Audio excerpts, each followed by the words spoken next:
NASCAR plans to test their new electric car at the Clash. NASCAR announces a new qualifying format. And NASCAR plans to pay Chicago more money for this year's Chicago Street Race. Well, y'all, welcome back to another Roll in the Bottom. I'm your host, Zach Moore. Excited to be back for an episode. Lots of stuff to cover today. A ton of news has just been dropping out today. It'll probably be tomorrow when this actual episode's out. But tons of just news. Lots of Xfinity Series news, qualifying news. So lots to get to, so I'm looking forward to rolling right into it. Spire Motorsports announced that Chili's will sponsor Corey LaJoie for the Daytona 500 and multiple other races. This is huge when it comes to Spire Motorsports. Massive, restaurant franchise, massive sponsor, huge for them there. They haven't unveiled it yet, but it'll be the Daytona 500. It'll be a primary scheme, and then there'll be an associate scheme for Atlanta, Las Vegas, and COTA. So, huge deal. I know I was looking, some other fans were posting about how there's a Chili's right near Daytona International Speedway. So that's cool. I bet you that'll be a very hot place to go for, lunch or dinner. But this is really cool. I'm excited to see what kind of scheme they come up with for this one. NASCAR plans to do a demonstration of their all-new electric race car at the Clash. David Reagan will be the driver. This is a big deal. NASCAR's really been trying to, slowly get into this all-electric EV stuff, trying to develop, because I know in the future this is kind of where, the world's going, but also NASCAR could have a series for that. They actually did a test with this car already at Martinsville. They did over 340 laps over 3 days, a lot of testing. There was no laps or time available or what kind of body they were using. None of that stuff, but this is something big. This will be cool to see. I don't know if it'll be televised, because they did have this. There was a picture of this car leaked. It's definitely not as aerodynamically. It's a much more bulkier looking car. I assume it's aerodynamically, but that's just how they like to build it. Has like the hatchback. It's like a hatchback, trunk type style car. That's really the best way to describe it. This is interesting. It will have lights. This car does have lights. Now, I hope NASCAR never goes and puts lights on NASCARs. There's a reason they don't do that, because that could affect blindness. The track is lit. We don't need to turn the sports cars here. But that is a cool feature. I'm not sure what the reason that is. But there are also NASCAR plans to look into hydrogen combustion engines, which I was doing some research. It's just like maybe a more efficient, cleaner type way of an engine. I don't know full research if it makes less power and the way it makes power is differently. But that's also something NASCAR plans to do. This is cool. I definitely would like to see a series in this, but I hope we never go to an all-electric Cup Series. All-electric cars and Cup Series would be really, really not something I'm going to be a fan of. I love NASCAR. One of the coolest things is the sound, the smells, the power. That's just what I love, and I feel like if you take away a lot of that, it's killing your fan base, man. You're taking away something that fan bases love and crave for. But if we can get Tesla, that'll be huge. But this is all cool stuff. I'm excited to hopefully see this. NASCAR announced a new qualifying format for the upcoming Cup Series. NASCAR will set lineups a little differently in Cup. Group A will determine outside row for rows 6 through 20. Group B will determine inside row 6 through 20. Previously qualifying speeds regardless of group set order for positions 11 through 40. So this is a little different. Last year, if you were top 5 fastest in Group A, you would make it to the final 10. And then if you were fastest in Group B, top 5 fastest, you would make it to the final 10. And that final 10 would qualify one more time, and whoever was fastest won pole and would go the whole way down to 10th. And after that, no matter what group you were in, A or B, you would qualify overall speed. And most of the time, Group B was most of the time faster than Group A, and they usually qualified, higher up. And it wasn't really fair to those Group A drivers because there's nothing they couldn't do because it's off the track and the conditions. So now I guess they made it a little fairer in a sense because now you'll qualify in order of how fast you were in your own respective group. Now it's still a little pointless. I think it's just useless. I mean, why can't we just not go back to regular qualifying, man? Instead of doing all this silly, confusing crap. I'm not saying it's confusing, but it's just like pointless, dude. But I believe it's all money. If they had a 1 hour practice that costs money because it's a long time, and I guess they have to go through inspection then. I don't know why they have to do that. Maybe because it's a long period of time and teams make a lot of different changes, right? So they want to run them through the scanners again to make sure they're not doing anything fishy. And then they go back and qualify. So why can we, just single car qualifying, guys? It's 1 through 40th. How fast you qualify is where you start, right? It's none of this, hey, top 10 fastest get to qualify again. Make it all. I get it. They want to make it entertaining for on TV, but I just think there's so little audience. I think the Algier once said that the audience is so small. There's no need to do all that stuff. I don't think people really care. Maybe people, at track care because something a little more fun, right, to watch. But I just think all this is just useless and pointless. Just go back to single car qualifying, man. Getting into some Xfinity Series news. This is from Jeff Gluck. Xfinity Series will reduce backup cars teams are allowed to bring to track. A 1 to 2 car team can bring one backup car, fully prepared. A 3+ car team can have 2 backup cars, but only one can be fully prepared. Note, backup cars are not allowed to be wrapped to save money.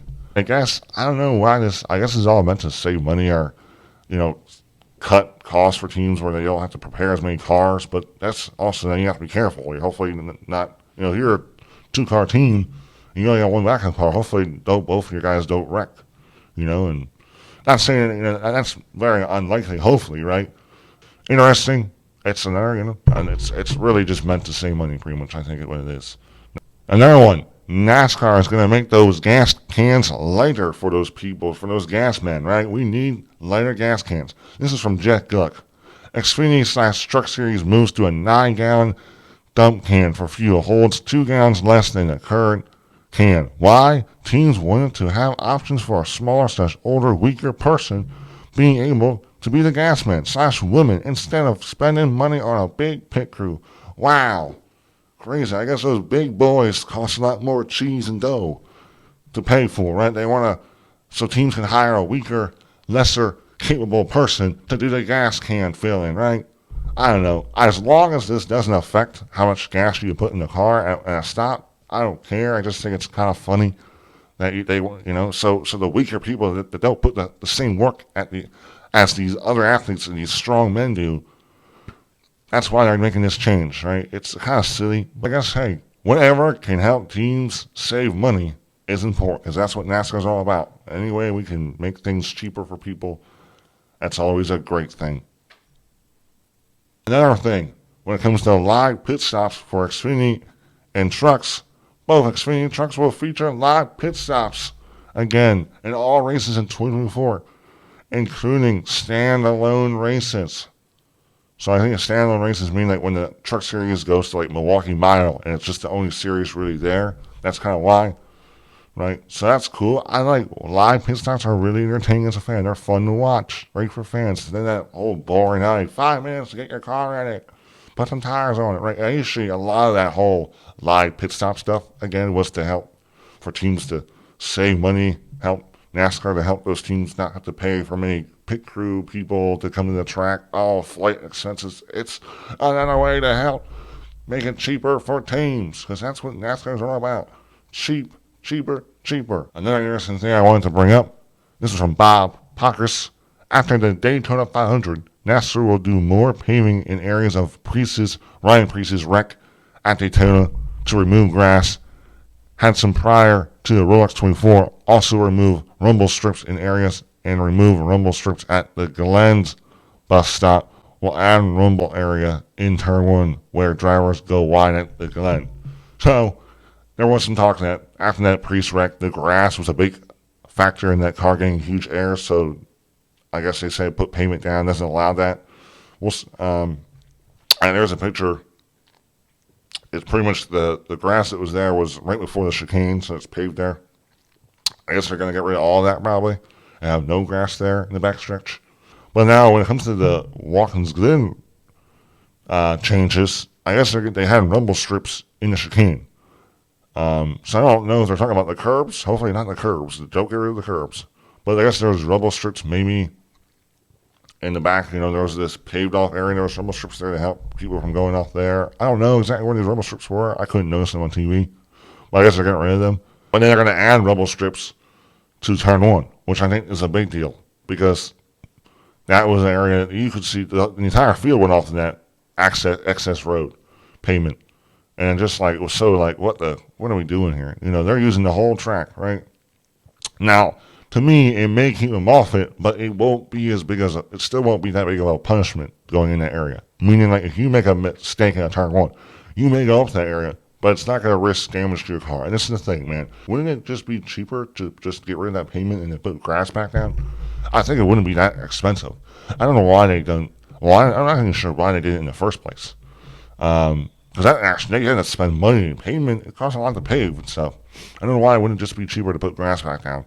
You know, buy some sod or let it grow in the summertime. It should be fine, right? I don't get that, man. It would just be a lot easier. Because that's the thing. This car has so much grip now and lesser horsepower that it doesn't race as well. They don't make as many mistakes at the road courses now, and all this excess road makes it even easier now.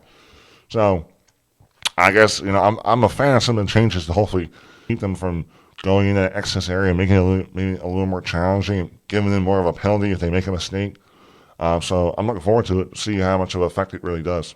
Last thing I want to get into, it has to do with the Chicago Street Course Race. The Chicago area last year was a big hit. Definitely didn't have its full potential due to the rain and not having those concerts in there. Hopefully the weather cooperates this coming up year and they can have those concerts. Well, Bob Pockers talked about on the Chicago Tribune story today about NASCAR spending more money to the city. NASCAR says it paid $2.5 million plus in fees / amusement taxes to city in 2023. WWIL increases to $5+ million in 2024. 2023 had a $180.9 million overall economic impact. NASCAR gained $1.7 million last year to Chicago community incentives. A lot of stuff I really don't know about. I don't understand that stuff, but I believe that the overall gist of this is that NASCAR is going to pay Chicago a lot more money to host a street course race this coming year. Chicago may think they're worthy of it. They're using their leverage because, you know, this is like NASCAR. This is something that NASCAR really, really wants to put on, and I think they see how NASCAR's hungry and they want this, and I think they will say, hey, we're not going to do it unless you give us more money. And, you know, knowing NASCAR, they have so much money. They spent, you know, I guess $100 million or something, or more on this stinking race last year. It costs a lot, man. And that's the thing that gets kind of funny how, like, NASCAR talks about money and such a big deal. They want to make it more affordable for teams. But, like, in the back of our heads, we got to realize, like, NASCAR is a $1 billion company. They have so much money to just throw around, right? So this isn't going to be that big of a deal, but it is kind of interesting to see that how Chicago's really using their leverage here and really trying to squeezing out a lot more money to put on this race. So, you know, I like it. The street race is cool, but the thing about when it comes down to like a street race for me, I'll give my honest opinion. A street race is not what NASCAR is. NASCAR is not street racing road course series. It's an oval series, man. So like this, the street racing is not really what NASCAR is. It's not their identity. So the more we really try to go into this thing, I don't mind one street race every year, but we're oval series. You know, that's why I like NASCAR to oval series. It's different. I gotta be honest, I rather watch NASCAR road course racing than I would watch IndyCar or F1. I find NASCAR road racing to be a lot more exciting, entertaining, better racing. But I just think NASCAR needs to be careful here that they don't go so heavy into this street course stuff because it's not what NASCAR is. You don't try to, you know, gain these new fans and then end up losing your core fan base trying to pursue this whole street course race. International stuff is cool, but if we can go internationally on an oval and show what those international fans what really NASCAR is, would be huge, and not go so much into the street course race stuff, which is cool. I like it, but I'm not saying that they're going to go heavy on the street course race. They'll probably only have one for now, but I just mean when it comes to overall, when you're trying to show NASCAR to their fans, we need to realize it's oval racing series. We're not street course racing. So that's all I'm trying to say. Thanks for watching, all. Appreciate you guys checking it out. You know, I love doing this stuff for you guys. I keep saying it. Love it. Let me know what you think about the new EV car. Are you excited to see it? Are you a fan of all electric kind of stuff? You like that route? Also, let me know what you think of the new qualifying format. You like it? You just want them to go back to regular, good old single car qualifying? And also, what do you think about this whole Chicago stuff? Chicago bribing for more money, leveraging themselves to get more money out of NASCAR to host this street course race. Let me know what you think about street course racing. Do you like it? But yeah, I appreciate you guys watching. Like and subscribe. And I'll see you in another one. Goodbye, y'all.